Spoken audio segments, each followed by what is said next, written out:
Good morning student. या ठिकाणी आपण इंग्लिश विषयाची तासिका पाहत आहोत। चला, नवोदयवाला या यूट्यूब चॅनलवर आपले या ठिकाणी खूप खूप स्वागत आहे। या चॅनलवर तुम्हाला तिसरी, चौथी, पाचवी तसेच 8वी NMMS स्कॉलरशिप या सर्व विद्यार्थ्यांसाठी तासिका या नवोदयवाला या यूट्यूब चॅनलवर आहे। तर तुम्ही त्याचा लाभ घेण्यासाठी त्याला सबस्क्राइब करून ठेवा, म्हणजे त्या ठिकाणी तुम्हाला नोटिफिकेशन येत जाईल व तुम्हाला त्या तासिकेचा लाभ घेता येईल। जे विद्यार्थी नवीन आहेत त्या चॅनलवर त्यांनी सबस्क्राइब करा, लाईक करा। चला पुन्हा एकदा तुम्हाला नवोदयवाला या यूट्यूब चॅनलवर तुमचं खूप खूप स्वागत आहे। या ठिकाणी आपण तिसरी, चौथी, MTS, BTS, मंथन, श्रेया परीक्षा अशा विविध स्पर्धा परीक्षांसाठी उपयुक्त घटक आपण या ठिकाणी पाहणार आहोत। Writing related words with the given clue, naming object, things and picture, दिलेल्या सूचनानुसार संबंधित शब्द लिहिणे, वस्तू व चित्रांना समर्पक नावे देणे, अशा प्रकारचे विविध प्रश्न आपण या ठिकाणी मॉडेल क्वेश्चन, प्रॅक्टिस क्वेश्चन पाहणार आहोत। तर पहा, आपला पहिला क्वेश्चन आहे, पहा, find the thing which is not used in the classroom.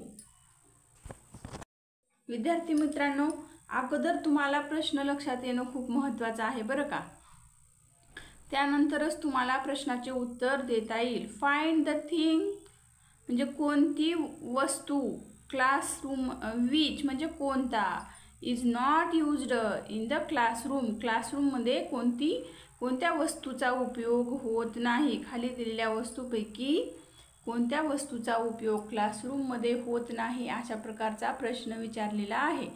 तुम्हाला अगोदर प्रश्न समजून घेणं खूप महत्त्वाचं आहे। आपण प्रश्न समजून घेऊनच मग आपल्याला उत्तराकडे त्याचं वळायचं आहे। चला, आता हे काय आहे, ऑप्शन ए मध्ये आहे डस्टर। डस्टर म्हणजे आपला जो बोर्ड आहे तो पुसण्यासाठी त्याचा उपयोग करतात, डस्टर। परत मिक्सर, पर्याय क्रमांक बी मध्ये काय दिलेला आहे, मिक्सर हे आपण घरी वापरतो, आपल्या घरी मिक्सरचा वापर वाटण्यासाठी, कोणत्याही ज्यूस करण्यासाठी, कडधान्य आपले वाटण्यासाठी त्याचा वापर करतो। आता पर्याय क्रमांक सी मध्ये काय म्हणले आहे, टूथब्रश। टूथब्रश आपण आपले दात घासण्यासाठी करतो, हे क्लासरूममध्ये याचा उपयोग होतो का, नाही। टेबल पहा, या ठिकाणी क्लासरूममध्ये असतो। मग पर्याय क्रमांक ए आणि ऑप्शन ए आणि डी जे आहे या ठिकाणी क्लासरूममध्ये लागणाऱ्या वस्तू आहेत। मग या ठिकाणी प्रश्न काय विचारले, प्रश्नाकडे अगोदर लक्ष द्या। Find the thing which is not used in the classroom, क्लासरूममध्ये कोणत्या वस्तूचा उपयोग होत नाही, थिंग म्हणजे वस्तू। मग मिक्सर आणि टूथब्रश जे आहे या ठिकाणी क्लासरूममध्ये या वस्तूंचा उपयोग होत नाही। मग पर्याय कोणकोणते आहेत, ऑप्शन बी अँड सी। मग पर्याय 1 मध्ये पहा, ओनली बी अँड डी म्हणलेला आहे, हे येणार नाही। पर्याय 2 पहा, only A and D. Only A and D काय आहे, क्लासरूममध्ये लागणाऱ्या आहेत, न लागणाऱ्या वस्तू आहेत का, ह्या नाही, मग हे येणार नाही प्रश्न।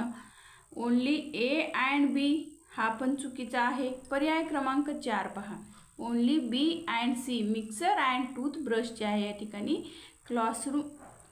क्लासरूममध्ये जे आहे की नाही यूज होत नाही। Not used in the classroom, use न होणाऱ्या वस्तूंचे नाव आपल्याला या ठिकाणी शोधायचं आहे। मग option number B and C आलं लक्षात। चला, पुढचा प्रश्न आपण पाहू।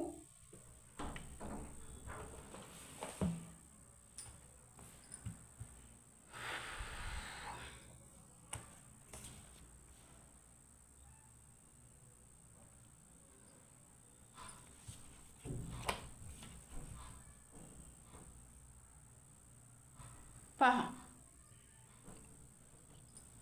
C the picture and find its name.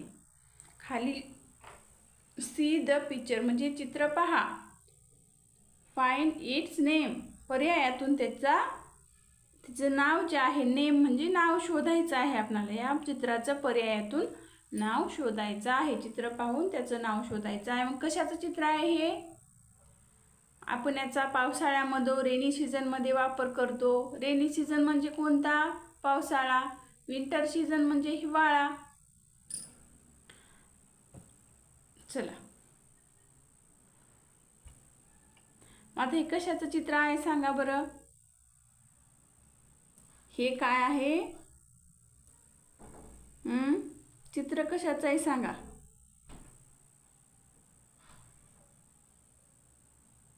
पहा, आणखी एक मी चित्र काढलं बघा इथं. तुम्हाला जर लक्षात येत नसेल हे चित्र, तर आणखीन एक इथं मी चित्र काढलेलं आहे. तर सांगा बरं हे चित्र कशाचं आहे? हे चित्र आहे छत्रीचं. ह्याला इंग्लिशमध्ये काय म्हणतात? अम्ब्रेला. मग आहे का पर्यायामध्ये? याचं नाव काय आहे पहा. काईट म्हणजे पतंग, जग म्हणजे जग, अम्ब्रेला म्हणजे छत्री, आणि अंपायर म्हणजे जो हे अंपायर आपल्याला हे खेळामध्ये जो असतो तो अंपायर. तर अम्ब्रेला म्हणजे जे काय आहे या ठिकाणी छत्री. या ठिकाणी या चित्राचं जे नाव आहे अम्ब्रेला. पर्याय क्रमांक 3. अशा प्रकारचे तुम्हाला परीक्षेमध्ये वेगवेगळे चित्र दिले जातात. तुम्ही त्या चित्रावरून त्याचं स्पेलिंग तुम्हाला येणं खूप महत्त्वाचं आहे. त्यासाठी तुम्हाला जास्तीत जास्त वर्ड्स, इंग्लिश वर्ड्स पाठांतर असणं खूप महत्त्वाचं आहे. जास्तीत जास्त तुम्ही इंग्लिश वर्ड्स पाठ करून कमेंटमध्ये टाकत चला. चला, पुढचा प्रश्न आपण पाहू. तुम्ही जर असं सुरुवातीपासून जर हा इंग्लिश विषयाचा क्लास केला तर तुम्हाला पेपरमध्ये लिहायला म्हणजे प्रश्न सोडवायला काहीच अवघड जाणार नाही. विद्यार्थी मित्रांनो, शेवटपर्यंत शिका करत चला. सर्व प्रश्न आपण या ठिकाणी घेत आहोत परीक्षेच्या दृष्टिकोनातून. पुढचा प्रश्न पहा आपला.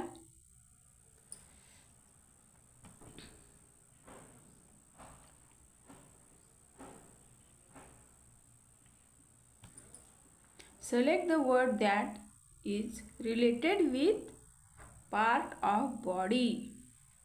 आता आपणाला इथे या ठिकाणी काय म्हणलेले पाहिजे? Select the word that. आता खाली जे वर्ड्स दिलेले आहेत त्यात म्हणजे तो, ती, ते, जे वर्ड्स जे, ते असे जे वर्ड्स दिलेले आहेत सिलेक्ट करा म्हणजे निवडा. असे वर्ड्स निवडा की जी related with parts of body. आपल्या पार्ट्स ऑफ बॉडी म्हणजे आपल्या शरीराला रिलेटेड, बॉडीला रिलेटेड असलेले संबंधित शब्द या ठिकाणी आपणाला निवडायचं आहे. तर पहा कोणकोणते आहेत.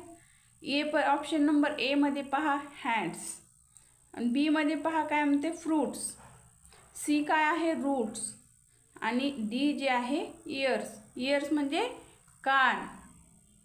तर मग आपल्या पार्ट ऑफ बॉडीचे कोणकोणते रिलेटेड वर्ड्स आहेत त्या ठिकाणी सांगा बरं. चला, उत्तर येणं अपेक्षित आहे.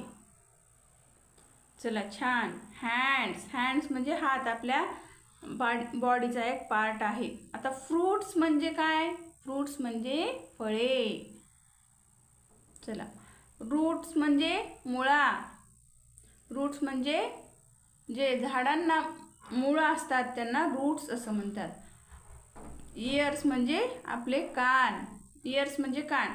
मग आता पहा, part related with part of body words is hands and years. मग आता पर्यायामध्ये आपण शोधू कुठं आहे या ठिकाणी. पर्याय option number A and D आपल्याला या ठिकाणी शोधायचं आहे. कोणत्या ऑप्शनमध्ये आहे पाहू. पर्याय क्रमांक 1 पहा ओनली बी अँड सी हे येणार नाही. आर करेक्ट म्हणते. ओनली पर्याय 2 पहा only A and C are correct. A and C are correct नाही येणार. पर्याय 3 पहा only B and D are correct येईल का? नाही. तर only A and D are correct. पर्याय क्रमांक ऑप्शन जो आहे या ठिकाणी ओनली ए अँड डी येणार. आपल्या बॉडीशी रिलेटेड पार्ट्सचे हे नेम्स आहेत, वर्ड्स आहेत, म्हणून या ठिकाणी ऑप्शन नंबर 4 हे या प्रश्नाचं उत्तर येईल. आलं लक्षात? चला, पुढचा प्रश्न आपण पाहू. आपणाला सध्या वेळ लागू द्या, हरकत नाही प्रश्न सोडवायला, पण आपणाला परीक्षेमध्ये फास्टमध्ये येण्यासाठी आपण या ठिकाणी सराव करत आहोत. चला पुढचा प्रश्न पहा. Which of the given word is an action word. या ठिकाणी जे खाली जे पर्यायातील जे शब्द आहेत, गिवन वर्ड्स म्हणजे खाली दिलेले जे वर्ड्स आहेत, ॲक्शन वर्ड्स त्यातील आपल्याला ओळखायचं आहे. ॲक्शन वर्ड्स कोणकोणते आहेत ते पहा. मग जोकर, जोकर काय आहे? एक नाव आहे. मग हे ॲक्शन वर्ड आहे का? हे कृतीदर्शक शब्द आहे का? नाही. मग बी पहा, राईट, राईट म्हणजे लिहिणे, हे कृती करतो आपण, लिहिण्याची कृती करणे म्हणजे कृतीदर्शक हा शब्द आहे, वर्ड्स आहे. आता जंप पहा, ऑप्शन सी मध्ये पहा, जंप म्हणजे उडी मारणे, उडी मारण्याची ही सुद्धा एक ॲक्शन वर्ड्स आहे, जंप. आता हॅप्पी, हॅप्पी काय आहे? या ठिकाणी ॲडजेक्टिव्ह आहे, म्हणून या ठिकाणी हॅप्पी हे ॲक्शन वर्ड येणार नाही. मग पहा ॲक्शन वर्ड जे आहे त्या ठिकाणी राईट आणि जंप. राईट म्हणजे लिहिणे, जंप म्हणजे उडी मारणे, हे ॲक्शन वर्ड्स आहेत. मग पहा पर्याय ऑप्शन बी अँड सी असलेला पर्याय आपल्याला या ठिकाणी निवडायचा आहे. ॲक्शन म्हणजे कृती करणे. चला दिसतंय. आता ओनली बी अँड सी असलेला पर्याय आपल्याला निवडायचा आहे. पर्याय क्रमांक 1 मध्ये डी इज करेक्ट म्हणते, चूक. पर्याय क्रमांक 2 मध्ये only B and D are correct, चूक. दोन्ही बरोबर आहेत. तर पर्याय क्रमांक 3 मध्ये पहा, only A and D are correct, हे दोन बरोबर आहेत म्हणते, नाही, चुकले. तर only B and C are correct, only B and C are correct, हे दोन पर्याय जे आहेत बरोबर आहेत, ॲक्शन वर्ड्स आहेत. पुढचा प्रश्न पाहू विद्यार्थी मित्रांनो. चला विद्यार्थी मित्रांनो, आपणाला पुढचा प्रश्न पाहायचा आहे. Fill in the proper word in the blank. या ठिकाणी आपणाला जी रिकामी जागा दिलेली आहे, खाली एक सेंटेन्स आहे, त्या ठिकाणी आपल्याला समोर जी आहे या ठिकाणी रिकामी जागा दिलेली आहे. प्रॉपर वर्ड म्हणजे या ठिकाणी आपल्याला जो योग्य वर्ड्स या ठिकाणी लिहायचा आहे. We hear with our dash dash. मग आता ऑप्शन पाहू आपण. या ठिकाणी आपण आपल्या, हिअर म्हणजे ऐकणे, वी म्हणजे आपण, विथ अवर आईज म्हणजे HEAR, हिअर म्हणजे ऐकणे. मग आपण आपल्या डोळ्याने ऐकतो का? ऑप्शन पहा, आईज, नोज, माउथ आणि इयर्स, हे 4 ऑप्शन आहेत. मग हिअर म्हणजे ऐकणे, हिअर म्हणजे ऐकणे. वी हिअर विथ अवर, काय उत्तर? चला उत्तर येणं अपेक्षित आहे. आईज म्हणजे डोळे, पाहणे, डोळे, आईज म्हणजे आपण पाहण्याची कृती करतो डोळ्यांनी, आईजने. मग हे ऑप्शन येईल का? नाही. नोज म्हणजे श्वास घेण्याची, हे आहे आपलं बॉडीचा पार्ट आहे. माउथ म्हणजे तोंड. तर इयर्स, इयर्स म्हणजे कान, आपण आपल्या कानाचा वापर काय करतो? ऐकण्यासाठी करतो. या ठिकाणी प्रॉपर वर्ड कोणता येईल मग? इयर्स. Option number D. मग पहा या ठिकाणी कोणतं ऑप्शन नंबर येईल? या ठिकाणी पर्याय पहा, only A and D are correct म्हणते, चूक. पर्याय क्रमांक 2 मध्ये B and D are correct म्हणत आहे, चूक. Only D is correct. इयर्सने आपण या ठिकाणी ऐकण्याचं काम करतो. क्रिया जी आहे या ठिकाणी प्रॉपर नाउन काय येईल मग? या ठिकाणी इयर्स म्हणजे आपण आपल्या कानाने ऐकतो. पर्याय क्रमांक 3 जी आहे या प्रश्नाचं उत्तर येईल. अशाच प्रकारचा पुढचा प्रश्न. त्यासाठी विद्यार्थी मित्रांनो तुम्हाला याचा अर्थ कळणं खूप महत्त्वाचं आहे. पुढचा प्रश्न पहा.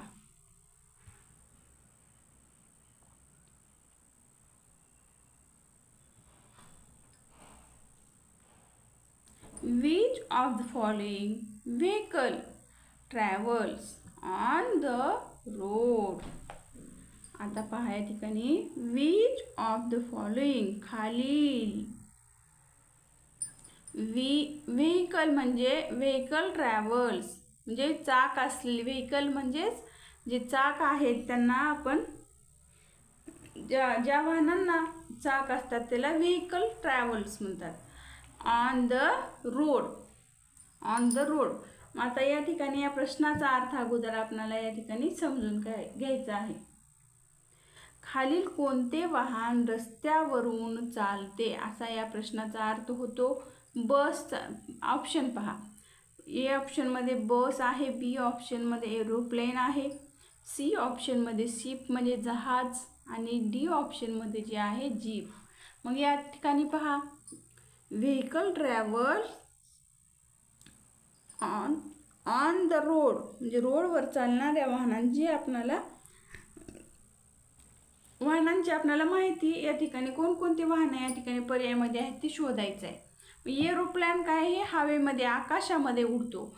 शिप म्हणजे जहाज हे काय आहे समुद्रामध्ये चालतात.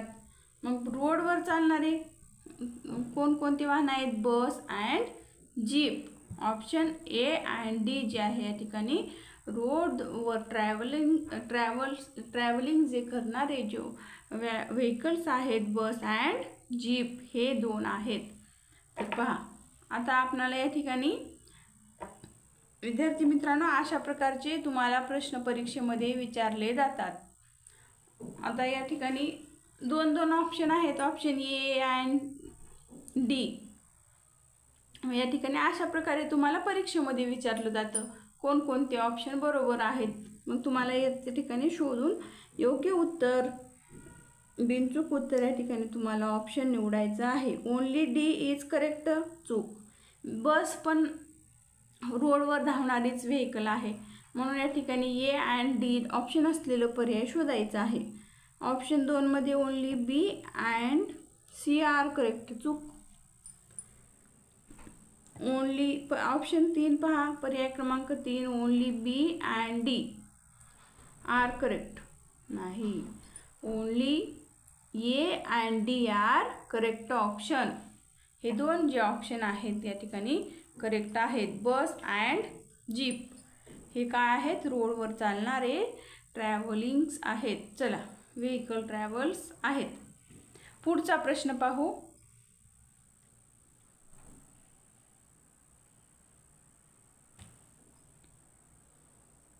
Which of the following fruits is sour? मग आता या ठिकाणी पहा खालीलपैकी सोर म्हणजे आंबट चवीला आंबट असणारे फ्रूट्स आपल्याला या ठिकाणी ओळखायचं आहे. खालील पर्यायातील आपल्याला चवीला आंबट असणारे फ्रूट्स कोणते? तर पहा टॅमरिंड, लेमॉन, बनाना आणि ॲपल असे 4 ऑप्शन आहेत ए बी सी डी. मग पहा टॅमरिंड म्हणजे काय आहे तुम्हाला माहिती आहे का? टॅमरिंड म्हणजे चिंच. आलं. चिंच मग चवीला कशी असते? आंबट असते, सोर असते. चिंच ही चवीला कशी असते? सोर, आंबट. लेमॉन हे कसं असतं चवीला? सोर असतं. बनाना गोड असतो, स्वीट असतो. ॲपल स्वीट असतं. मग या ठिकाणी which of the following fruits is sour? Tamarind and lemon. Option A and B. Option A and B असलेला पर्याय जो आहे याचं उत्तर येईल. चला आपण ऑप्शन ए अँड बी असलेलं पर्याय या ठिकाणी आपल्याला शोधायचं आहे. Only B is correct. चूक. Only A and B are correct. हे दोन बरोबर आहेत. Only A and B are correct. Option number 2. Only A and C येणार नाही. ओनली सी अँड डी पण येणार नाही. सी आणि डी जे आहे काय आहे स्वीट फ्रूट्स आहेत. हे काय आहेत स्वीट. स्वीट म्हणजे गोड. फ्रूट्स आहेत. बनाना गोड असतो, स्वीट असतो. ॲपल स्वीट असतो, है ना. चला विद्यार्थी मित्रांनो, या ठिकाणी आपण थांबणार आहोत. नवोदयवाला या यूट्यूब चॅनलवर जर आपण कुणी नवीन असेल तर जरूर सबस्क्राईब करा, लाईक करा, आपल्या मित्रांना शेअर करत चला. धन्यवाद.